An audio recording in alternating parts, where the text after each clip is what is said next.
Hello friends, आज हम बनाने जा रहे हैं करेले की सब्जी। जी हाँ, वही करेला जिसको सुनते ही सबके नाक मुंह सड़ जाते हैं। ओह, कड़वा करेला। नहीं नहीं नहीं नहीं, आज जो हम रेसिपी बनाने जा रहे हैं ना, उसमें यकीन मानिए ये करेला बिल्कुल भी कड़वा नहीं बनेगा। इसके लिए फ्रेंड्स, मैंने क्या करा है, आधा किलो करेलों को मैंने अच्छे से धोकर उन्हें मैंने काट लिया है। हमें करेले को यहाँ ऐसे ऊपर से काट लेना है थोड़ा सा, और नीचे से काट लेना है। आप ना चाहें तो नहीं भी काट सकते, हम लंबाई में भी काट सकते हैं, हम करेलों को गोल भी काट सकते हैं। ये देखिए, इस तरीके से 4-4 पीस करके मैंने अपने करेले तैयार कर लिए। अब अगले स्टेप में क्या करना है ना, हमको लेना है नमक। जी हाँ, हम इसमें थोड़ा सा 1 से 1.5 चम्मच हम नमक डालकर इसको अच्छे से पॉलिश कर लेंगे नमक से। ये देखिए, नमक से पॉलिश करने से क्या होता है ना, जो इसमें से पानी निकलेगा नमक के साथ, जब नमक इसके अंदर से जितना पानी रिलीज करेगा तो उसके साथ इसकी कड़वाहट भी कम होती है। इसके लिए हमें इसे अब 2 से 3 घंटे के लिए छोड़ देना है। ये देखिए फ्रेंड्स, हमारे करेलों को 4 घंटे हो चुके हैं। हमने एक बड़ा सा बोल, इसके अंदर हम रख देंगे अपना छलनी को, और इसे हम इसका नमक वाला पानी हटाना है ना, क्योंकि हमने तब नमक ज़्यादा डाला था ताकि इसकी कड़वाहट दूर हो। अब हम इसे 2 बार पानी से अच्छे से धो लेंगे। ये देखिए फ्रेंड्स, इसे हम अच्छे से धो लेंगे। बस हमने इसे धो लिया है। अब हम इसे हल्का हल्का सा अपने हाथों से थोड़ा थोड़ा सा दबाते हुए, ये देखिए, इसे हम अलग कर लेंगे। आगे फ्रेंड्स, हम करेलों में डालने के लिए मसाला तैयार करेंगे, जिसके लिए मैंने एक ग्राइंडर ले लिया है। इसमें मैं लूँगी 1 चम्मच जीरा, 1 चम्मच जीरा, 1 चम्मच इसमें जाए, 1 से 2 चम्मच हम इसमें लेंगे सौंफ, क्योंकि सौंफ की वजह से भी करेले की कड़वाहट भी दूर होती है। सौंफ ठंडी भी होती है और सौंफ बहुत अच्छा फ्लेवर भी देती है। साथ ही इसमें जाएगा 1 चम्मच मस्टर्ड सीड्स, ये हमारे करेलों में खट्टापन भी देगा। अब हमें क्या करना है ना, ग्राइंडर जार में हमने इसे ले लिया है। अभी हमें इसका हमें अभी पाउडर तैयार कर लेना है। हमें इसका दरदरा पाउडर तैयार करना है फ्रेंड्स। चलिए इसका पाउडर तैयार करते हैं। ये देखिए, हमने इसका पाउडर तैयार कर लिया है। हमने इसे ज़्यादा बारीक महीन नहीं पीसा है, हमने इसे दरदरा ही रखा है। चलिए फ्रेंड्स, शुरू करते हैं करेले बनाना। यहाँ मैंने कढ़ाई ले ली है। कढ़ाई में लगभग मैंने 4 बड़े चम्मच ऑयल लिया है। अभी मैंने शुरू में थोड़ा ज़्यादा तेल लिया है, क्योंकि हमें करेलों को फ्राई करना है, क्योंकि यही है हमारी सेकंड ट्रिक जो करती है दूर करेलों की कड़वाहट को।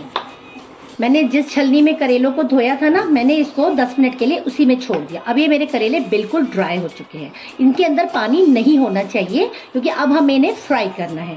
यहाँ हमारा तेल भी गर्म हो चुका है। अब हम अपने करेलों को इसमें डालकर फ्राई कर लेंगे।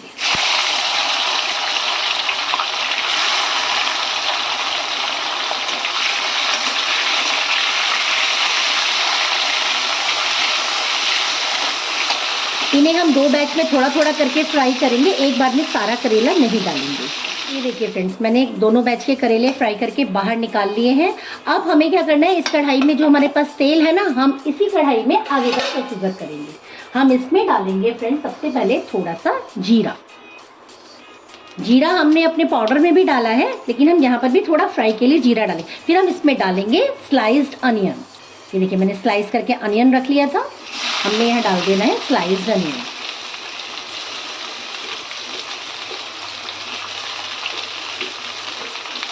इसको हम फ्राई करेंगे अच्छे से। ये देखिए फ्रेंड्स, हमने अपनी अनियन को ज़्यादा फ्राई नहीं करना है, बस हमें इसे इतना फ्राई करना है कि इसका कच्चापन दूर हो जाए। ये देखिए, यहाँ हमारी अनियन फ्राई हो गई है। इसी के साथ मेरी जाएगी 3 बारीक कटी हुई हरी मिर्च।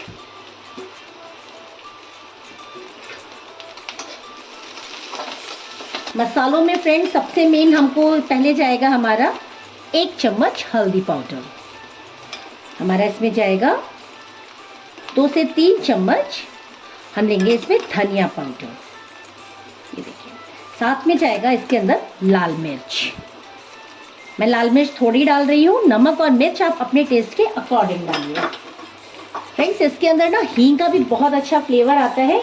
इस स्टेज पर हम इसमें डालेंगे पिंच ऑफ हींग, और हम इसे अच्छे से अब फ्राई कर लेंगे। यहाँ हम गैस को सिम कर देंगे, अदरवाइज हमारा मसाला जलने लग जाएगा। ये देखिए कितनी अच्छी खुशबू आने लगी है अभी से ही। अब इसमें जाने वाला है करेला। ये देखिए जो हमने करेला फ्राई करके रखा था ना, अब हम इसमें डाल देंगे अपना करेला।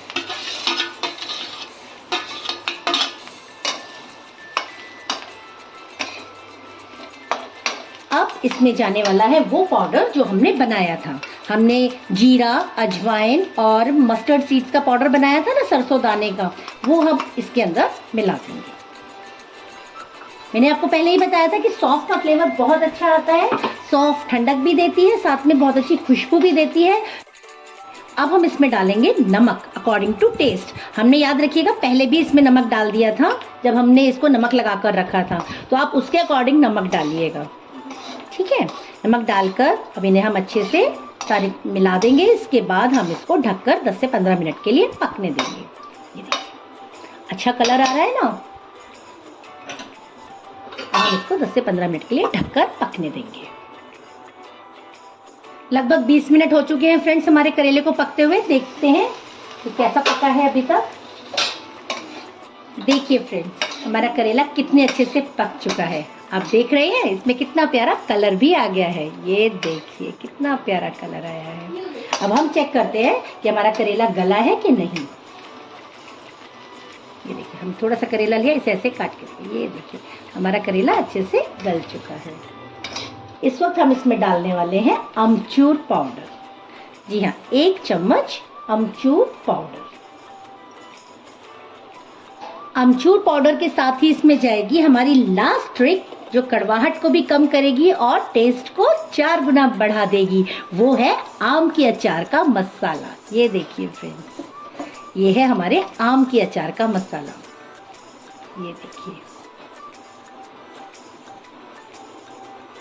आम के अचार का मसाला हम अपने करेलों में जब डाल देंगे ना फ्रेंड्स, तो इससे कड़वाहट तो खत्म हो ही जाएगी और इतना अच्छा फ्लेवर भी आएगा ना कि सब आपसे पूछेंगे सीक्रेटली बताइए कैसे बनाए ये करेले।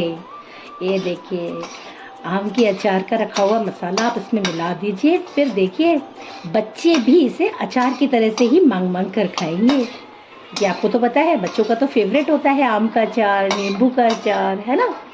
ये देखिए अब हम बस इसे 1 से 2 मिनट तक और पका लेंगे। इस वक्त मैंने गैस का फ्लेम तेज़ कर दिया है ना। हमारा करेला अब रेडी होने वाला है। डायबिटिक पेशेंट्स के लिए तो करेला रामबाण की तरह काम करता है। डायबिटिक पेशेंट्स को तो करेला रोज खाना चाहिए, हर सब्जी के संग, दाल के साथ थोड़ा सा करेला डेली खाना चाहिए फ्रेंड्स। अगर आपको मेरी बनाई हुई करेले की सब्जी पसंद आती है, आपके बच्चे इसको चटकारे लेके इंटरेस्ट लेके खाते हैं फ्रेंड्स, तो प्लीज़ मेरी रेसिपी को लाइक करिएगा, शेयर करिएगा and subscribe my channel. Thank you so much.